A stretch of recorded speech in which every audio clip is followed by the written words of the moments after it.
I am an old man. Not as old as the sea, but old enough. I can hear the surf hammering at the beach near my house on the coast of France. Can you hear it? No, of course not. You are far away. That's an old man's joke. But it's there. The sound is there.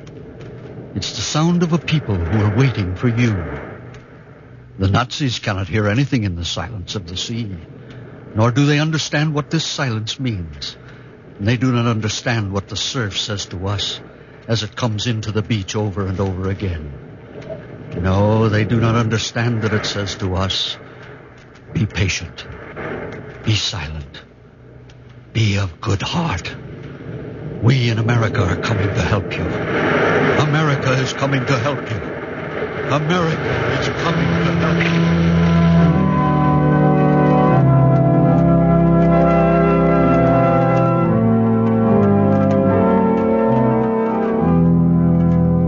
The National Broadcasting Company, in cooperation with the Council on Books in Wartime, presents the 45th in its series, Words at War. Tonight we bring you a radio adaptation of a novel that was written in Nazi-occupied France. It is entitled The Silence of the Sea, the story of an old Frenchman and his niece, and of the German officer billeted in their house. The old man tells the story, starting from the day the Nazi officer comes to occupy a room in his house.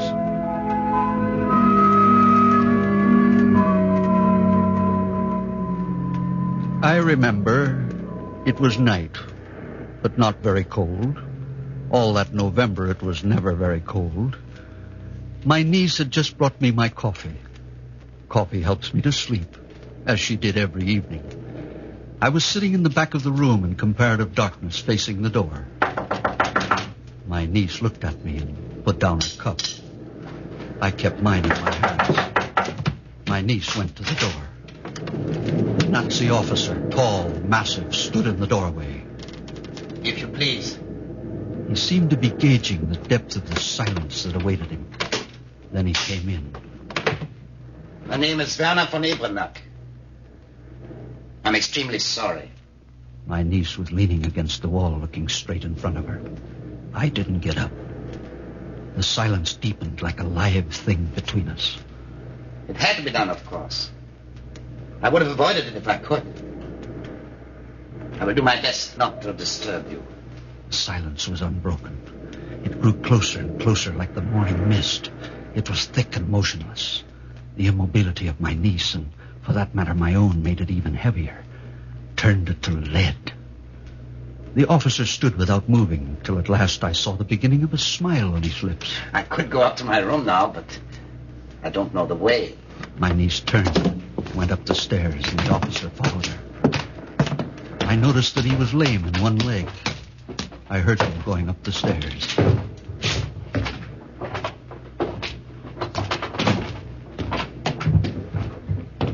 Then my niece came back. She picked up her cup and went on drinking her coffee.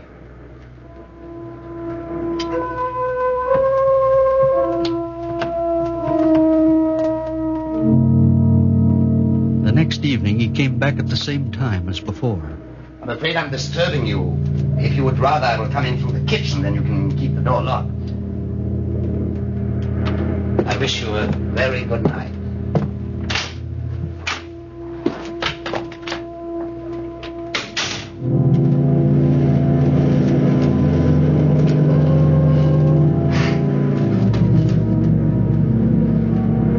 The surf pounded into the beach again and again, eternally, relentlessly, silently. Like the sea, we would not compromise. We would not give in. So when the officer asked us to lock our door, well, we never did. By a silent agreement, my niece and I had decided to make no changes in our life. Not even in the smallest detail, as if the officer didn't exist. As if he had been a ghost.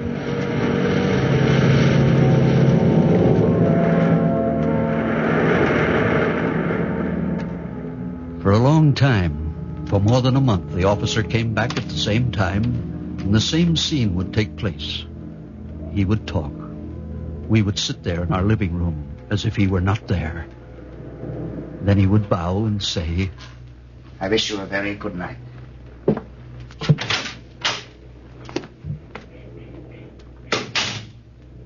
But one evening there was a change. Everything changed abruptly. Outside, a fine snow mixed with rain was falling, terribly cold and damping. On the hearth I was burning the heavy logs which I kept especially for nights like this. Then he came. Excuse me. I'm feeling cold. I got wet through and my room's very chilly. I will warm myself at your fire for a few minutes. He crouched by the fire and his eyes rested on my niece. He looked at her for a long time. Then he looked away. I'm a musician. My niece went on with her knitting. I'm not a performer. I'm a composer. That's my whole life. And so it's comical for me to see myself as a man of war. Yet I don't regret this war. No, I think that great things will come of it. Oh, forgive me. I may have said something to hurt you. But I was saying what I think. And with sincere good feeling. I feel it because of my love of France. Great things will come of it for Germany and for France. I think that the sun is going to shine over Europe. I wish you a very good night.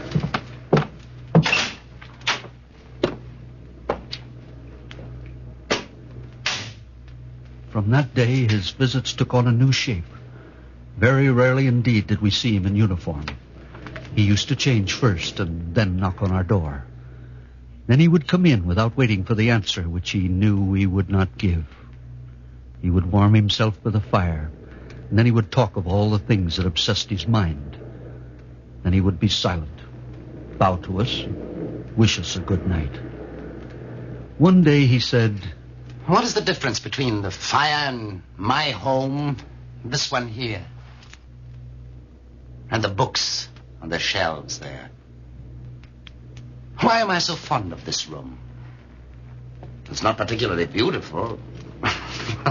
Excuse me, I mean to say it's not particularly beautiful. Oh, excuse me, I mean to say it's not a museum piece. Take your furniture. It does not make one say, what lovely things. No. And yet this room has a soul. All this house has a soul. Yes, Werner von Ebranach, this house has a soul. It is full of ghosts, too. Can you not hear them in our silence? Listen. Why do you look at the books in their shelves, Monsieur Ebranach? Are you thinking that they were written by men like me? Men who are now dead at your hands? Men who loved the books you caress now? Yes, look at those books and name their names. Balzac, Beaumarchais, Corneille, Descartes, Flaubert, Hugo. What a roll call. And there will be other names, other books. You can't kill us all. No, von Ebranach. You can't kill us all, and you can't destroy our work or our names or our memory or our books. Did you think you destroyed us when you burned the books that day in May in 1933 in Germany? Einstein! Thomas Mann! Eine! Throw the books into the fire! See fire! See fire! See fire! The fire! Into the fire! See fire! See fire! See fire! No! You cannot destroy our work, nor the work of any man who has written in good faith. Think of that, von Ebranach, as you caress the books. Ghosts. Don't you hear them, von Ebranach? No. You only hear the sound of your own voice in our silence. When it comes to music, then it's our turn. Ha! Bach, Handel, Beethoven, Wagner, Mozart. Which name comes first? Which name comes first? There are ghosts in this house, von Ebranach. Don't you hear them? Which name comes first? Can you forget Bizet, Offenbach, Meyerbeer, who studied and worked in France? Can you forget Maurice Ravel and Milo and Saint-Saëns, Debussy, Mahler and Mendelssohn? Or do you remember only the ugly voice snarling? Verboten! Verboten! Verboten! Do you think you can stop the music? Which name comes first? Does it matter? Do you think you can take the culture of a nation by the throat and choke it to death? Choke it into silence? Don't you see? We are here all around you. Our writers, our musicians, the living and the dead. We are like the sea. You cannot forget us. You cannot silence us forever.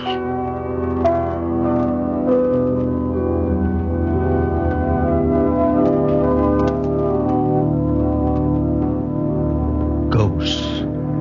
They're all around you, von Abernach. But all you can hear in the silence is the sound of your own voice. Now we're at war, but this is the last time. We won't fight each other anymore. We'll get married. Germany and France. Yes, when we entered Saint, I was happy that the population received us well. I was very happy. I thought, this is going to be easy. And then I saw that it was not that at all. That it was cowardice.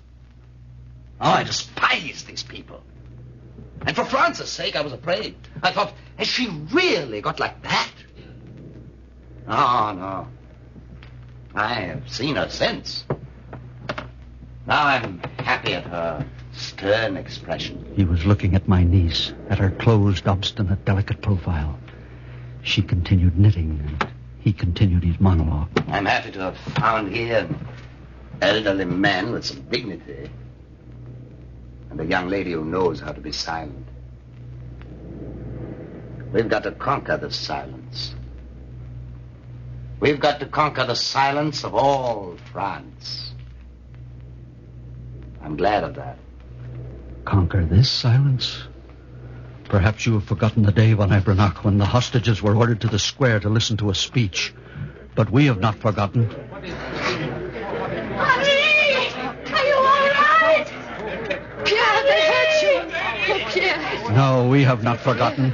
When the hostages were lined up and the speech turned out to be...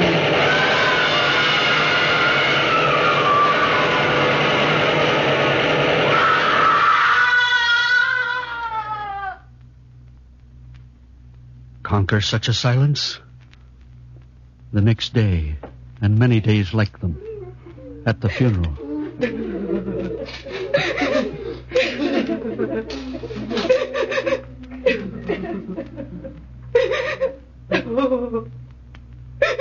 Everyone looked at the woman who was crying alone. And when she saw that she was alone in her crying, she stopped. And she was no longer alone in the silence of that graveyard. Conquer such a silence? I looked deep into the eyes of von Abernach, into the eyes of this refined, cultured gentleman who was now smiling at my niece, and said, We've got to conquer the silence of all France.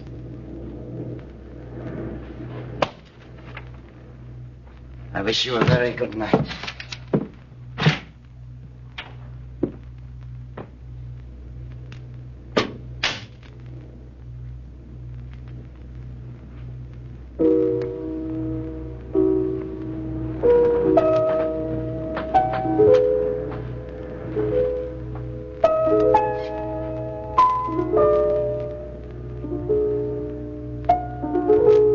One evening, Feiner von Abernach played the piano. Perhaps as an accompaniment to his interminable monologues. Perhaps with the thought that we could meet on this common ground. That for once we would answer. That for once we would speak.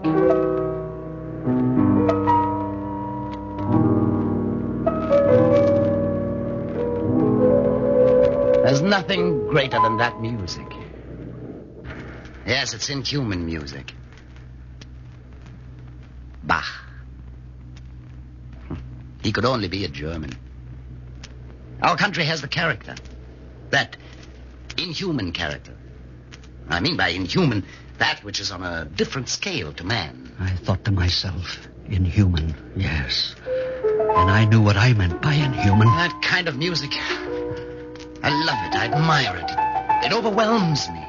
It's like the presence of God in me, but it's not my own. For my part, I would like to compose music which is on the scale of man. That also is a road by which one can reach the truth. That's my road. I don't want to follow any other. Besides, I couldn't. That I know now. I know it to the full. Since when? Since I have lived here.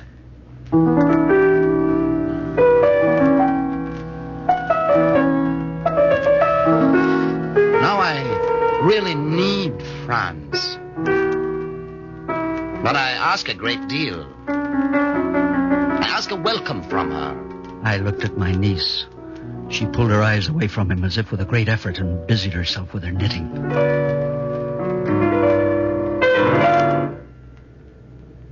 We will overcome all obstacles. Sincerity is bound to overcome all obstacles. I wish you a very good night.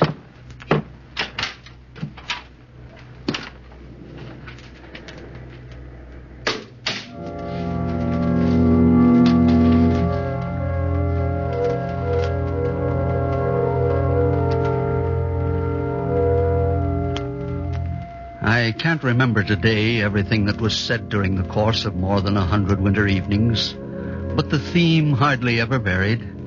It was the long rhapsody of his discovery of France, how he had loved her from afar before he came to know her, and how his love had grown every day since he had had the luck to live here.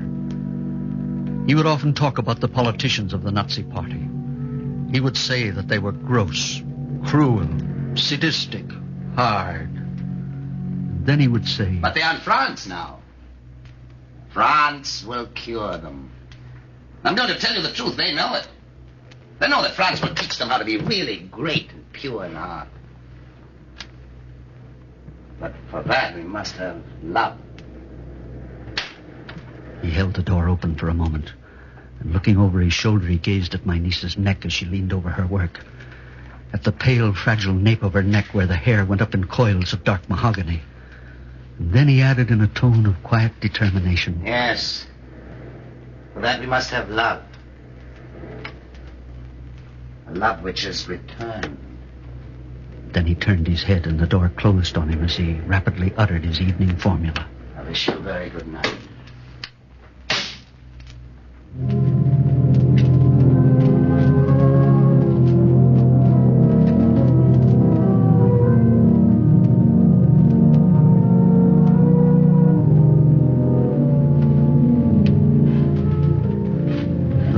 Spring days came at last. Always in the background we could hear the surf booming on the beach. And always in the background of our silence, Von Ebrenach could hear something he couldn't understand. Sometimes he played the piano when he talked.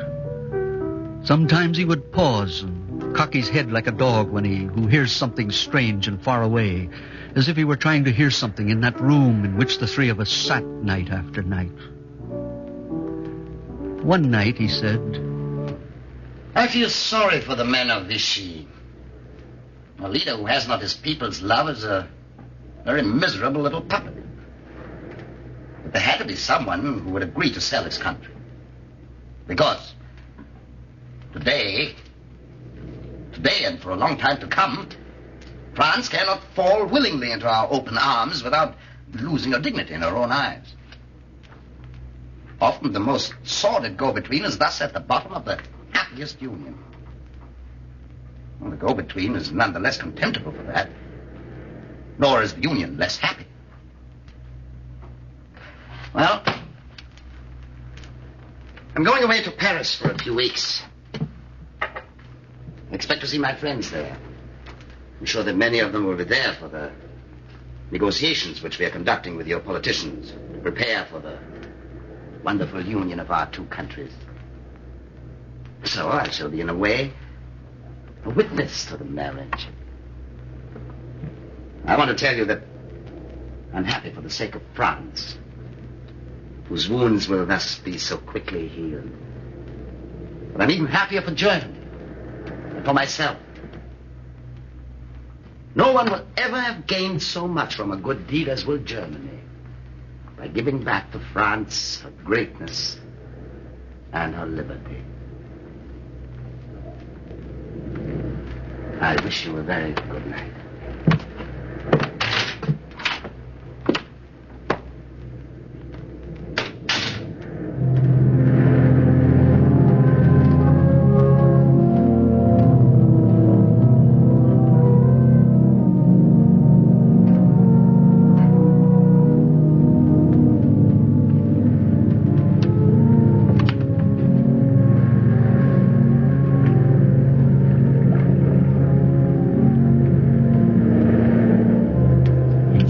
A few weeks later, and we saw immediately that something had happened to him. His eyes were wide open, like a sleepwalker's. They rested on my niece and never left her. I have something very serious to say to you. Everything I've said in these 6 months, everything that the walls of this room have heard, you must forget it all. I've seen those men, the victors.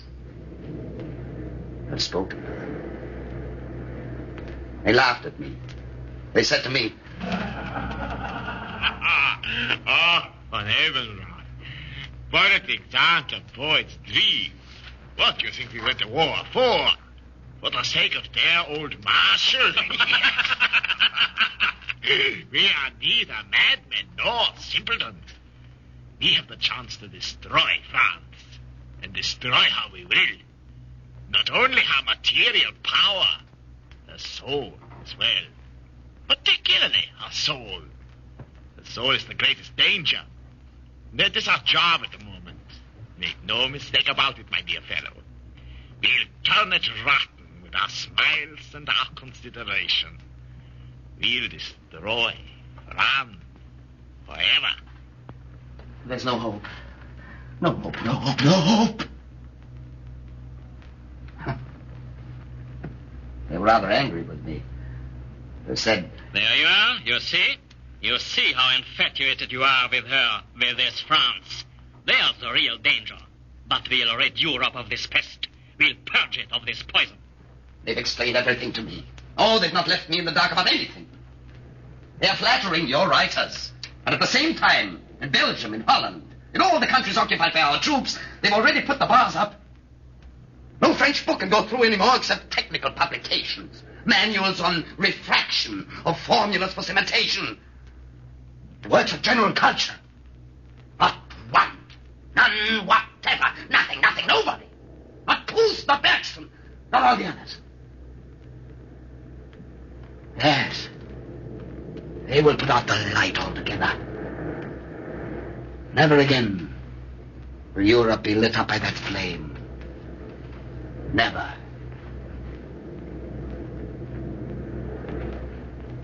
I have applied to be transferred to a fighting unit. I'm authorized to set off tomorrow.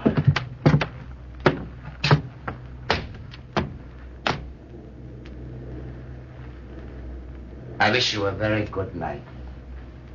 I thought he was going to leave us and go to his room, but not at all. He was looking at my niece. He looked at her and whispered, Adieu. Goodbye.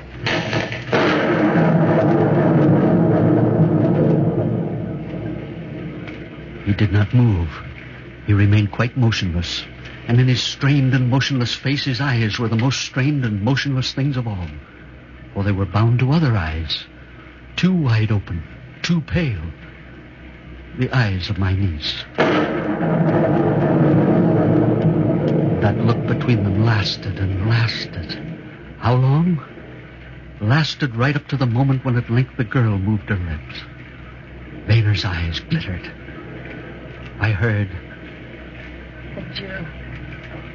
Bye.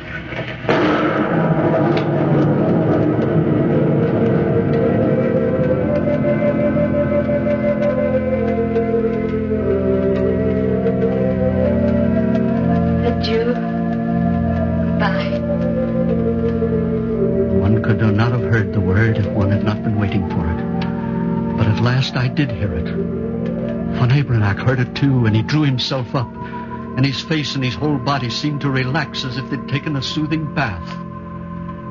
He smiled, and in such a way that the last picture I had of him was a smiling one. Then he continued up the stairs, and his steps died away in the depths of the house.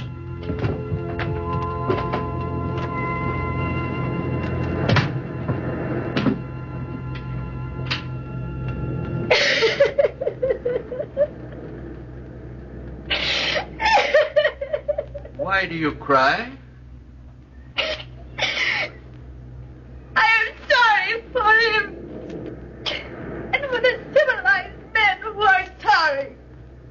And yet, men like him, civilized men who feel that they are better than the Nazis, than the fascists, civilized men who work for the fascists, men like him, they are the worst. They are worse than all the beasts. They, the intellectual ones, the brainy ones, the artists, they are truly murderers. Then why do you cry? I don't know.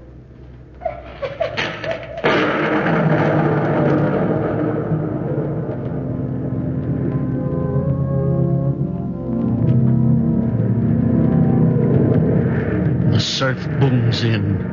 It is no longer silent. Listen carefully, and you will see that it is like the sound of the whispering of people. And that whisper will grow larger, louder. Listen carefully. Do you hear? The surf is a crowd, the voice of the people speaking. It is a wind, a storm, a tempest, a hurricane that will sweep across France when the Americans come. For we are waiting. We are waiting. And when you come, we will be silent no more.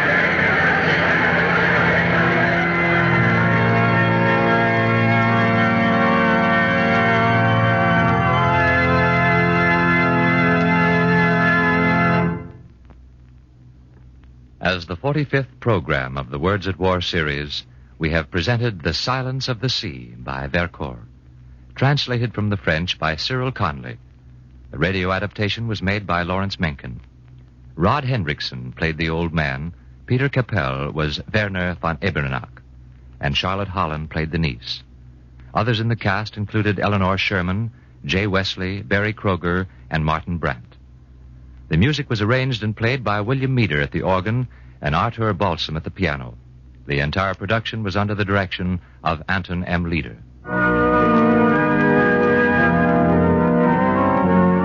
Next week, we will present Robert Sherrod's Tarawa. Words at War is brought to you in cooperation with the Council on Books at Wartime, the National Broadcasting Company, and the independent stations affiliated with the NBC network. Jack Costello speaking. This is the National Broadcasting Company.